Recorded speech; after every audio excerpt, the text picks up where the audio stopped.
Okay. I want to let you know that we have two types of jihadists. Two types of jihadists. Number one is the hard jihadists. This type of jihadists, they are the ones who are very violent. They're violent people. They own a life in the name of religion.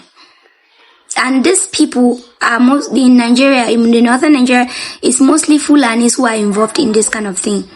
Anywhere you see hard jihad is Fulanis. Alright? They are the ones who will go to your village, massacre everybody in the name of the religion. Number two people, soft jihadists. You know, say Fulani don't cast now. People know that Fulanis are jihadists. So Fulani don't cast now. So we will need other group like the soft jihadists. This jihadist mostly does not involve Fulanis. Mostly does not involve Fulanis. These ones are the ones who controls the narrative. When the hard jihadists are doing something and people are complaining, people are, concerned about, and is this soft jihadist who will start watering down your experiences and trying to promote certain narrative that covers what these hard jihadists are doing. For instance, when Alex, that American guy, came and started talking that, Christians are being persecuted, this and this, is this soft jihadists who are, fighting and calling on the authorities. Hey, you need to arrest this guy. This guy is doing false claim. They are the ones soft jihadists. They don't wield any weapons to fight. They only control the narrative. You see, Nigeria is a funny place. A war has been declared by a group of fundamentalists, radical fundamentalists. They've declared war on Nigeria. And their goal is simple: to put the rest of Nigeria under Islamic control. Now, I'm making this video not because I have anything against Islam. I believe in the freedom of worship.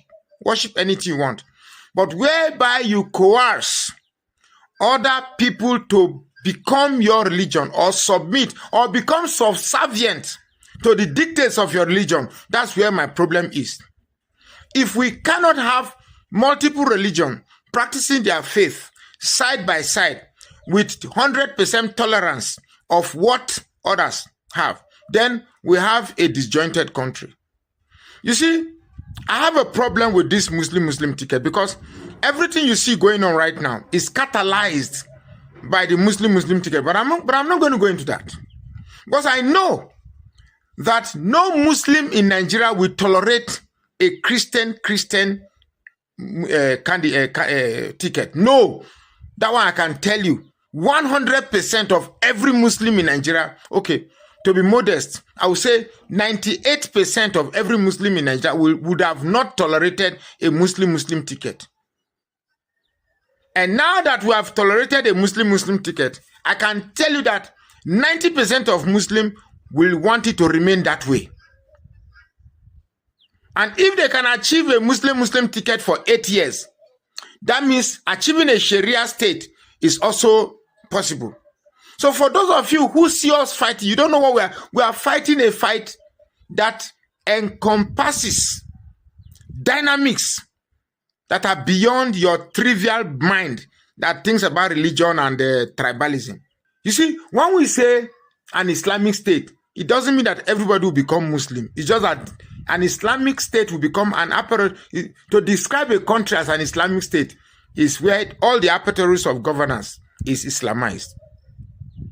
The head of state is Muslim, the head of Senate is Muslim, the head of House of Rep is Muslim, military Muslim, everywhere is Muslim. That is what we say, that is what is described as Islamization. And then it's already begun. If you are a Muslim and a terrorist, if you commit a crime, you are pardoned. If you are not, you go to jail. My brother, if you want get sense, get sense. If you don't want get sense, make you no get sense. But we, our own, are just to talk. Jihadism is definitely not for Africa. To fight and be willing to kill or be killed for a God because someone does not believe in that God is utterly nonsensical, ladies and gentlemen. Every human being has the right to determine for themselves what to believe and how to go about their religion, so long as it does not break the golden law. Do to others as you would want others to do unto you. That is the golden rule. Every time people observe this, they are forced to do what is right, because if it turns around, it hurts them. Therefore, the idea of spreading a religion by sword or terror must be outrightly rejected in all of Africa. Leave the people to determine for themselves what to believe, and when they die, leave them to face the consequences of their own choices while they lived on earth. Ladies and gentlemen, it is not in your place to force anyone into believing in anything. This is what the human experience is all about. Free will and choices, that is what makes you human. Without free will and the ability to make choices, the human experience becomes robotic. Ladies and gentlemen, you become a controlled entity. The best anyone can do when it comes to religion or issues of faith is to evangelize or demonstrate by way of good deeds for others to want to associate with your belief system on their own conviction. That's just it, ladies and gentlemen. That's just about it. It should never be allowed in Africa or in any part of the world for anyone or group of people to force or threaten others into any type of belief system. This should never be allowed, ladies and gentlemen. There shouldn't be any form of manipulation attached. Africa has way bigger problems to deal with than the idea of forcing people to submit unto some God. And I'm happy with how the governments, for the first time of Africa, are now beginning to consider a concerted approach at solving this problem. Ladies and gentlemen, there has been a recent meeting of 12 military heads from 12 West African countries where they met in Sierra Leone over the issue of forming a unified army to fight these jihadists. These are only West African countries, ladies and gentlemen, and I'm excited to bring this to your notice. Here are the details of the proposed ECOWAS force against these jihadists. The force is expected to start with about 2,000 troops. Yes, it begins with 2,000 and it will expand over time. 2,000 ground troops. Each West African country is supposed to provide according to the size of their army, with Nigeria and Ghana expected to contribute larger contingents because these two countries have bigger and better equipped armies. Ladies and gentlemen, the troops will focus on terrorism and insecurity across West Africa, especially as jihadist violence spreads from Sahel towards the coastal states in West Africa. They will use Sierra Leone as logistical and meeting grounds, but they will be deployed flexibly across multiple countries in West Africa, especially northern borders or regions facing the Sahel region. So, the entire exercise is meant to meet the jihadists from the Sahel states coming down the south. For the first time, ladies and gentlemen, I feel these heads of states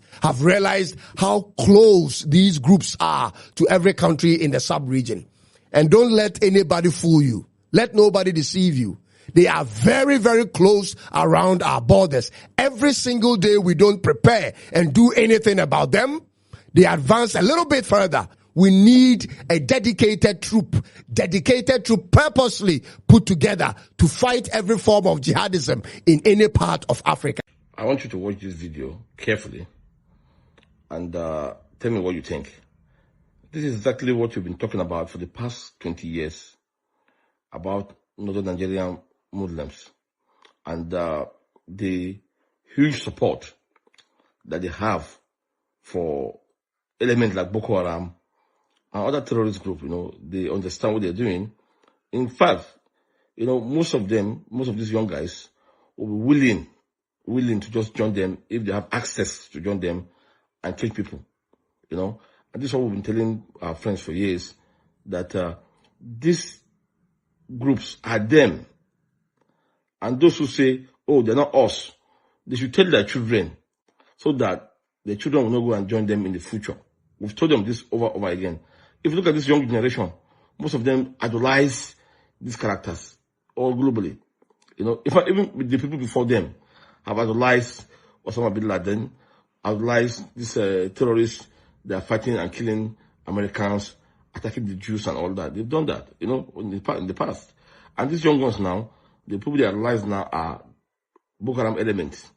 If you don't believe me, look at the video that the Muslim made, a Muslim fighting Islamic extremism in the north. Look at the video he made, on social media. The young man posted the video of Shekau, and he was shocked by the response of support of Shekau. People are saying that if they have the opportunity to bring him back again, they love the ideology. That's the ideology of Boko Haram. This is the comment the young man made. Just hear it and see. There was an incident on this social media that actually shaped my thought about fundamentalists and extremists. I posted a video of Abubakar Shekau, a former Boko Haram leader in Nigeria who died. And then, I took my time and I went through the comment section. Honestly speaking. In fact, not only did I went through the comment section, I noticed that it was one of my most viral videos. It was one of my most commented videos. 2. And it was one of my heated conversation, with people on this social media. And then, just one day I now thought of something. I now went to the comment section of that particular post. And I was observing a pattern. I am telling you for a fact that Nigeria is sitting on a time bomb. And the only difference between some people that we live with is that the only difference between Boko Haram people and some people that we live to is just access to gun. Yes, it's just access to firearms. Because clearly, if they have access to gun, tomorrow they start killing people that do not hold the same belief or faith with them. So this is a very, very fundamental thing to focus on. Know who you are relating with. Know them deeply. Don't come and say someone will make a social media post and then come and say, no, it does not define him. I know these people. It does define him. There is no way someone will go under the comment section of a terrorist, admiring him, wishing that he's still alive, and then hoping that his ideas keep spreading. And then you tell me that in reality it's not like that. There are certain level of jokes on social media that are not jokes. So be careful who you relate with. This is a very important call. This is not even about, this is the message to everyone, who is in the north or lives around that area. If you're Christian, if you're Muslim who's liberal, if you're atheist, you need to be careful in your surroundings. Because majority of these people you see are, they believe this Boko Haram guys. I'm talking about Shekau here. Shekau. Not any other person, Shekau himself. One of the most deadly Boko Haram members. And look at the support he had on social media, on this guy's page. Shekau. And this is the reality that you see in the north. They tell you, no, not all of us. These people are illiterate. No, they're not illiterate. They're not illiterate. They believe this ideology of Boko Haram. They are sweet support for terrorist groups like Hamas, like what's happening in Gaza. So much support for these guys who are attacking the West, attacking Israel. They have to support them, and they want to use that anger to harm people in Nigeria, if you allow them. Harm Christians, burn churches, just cause problem in Nigeria. So this is what's happening in the north, and this is the tango is coming from the mouth of a northerner. Hi, welcome back.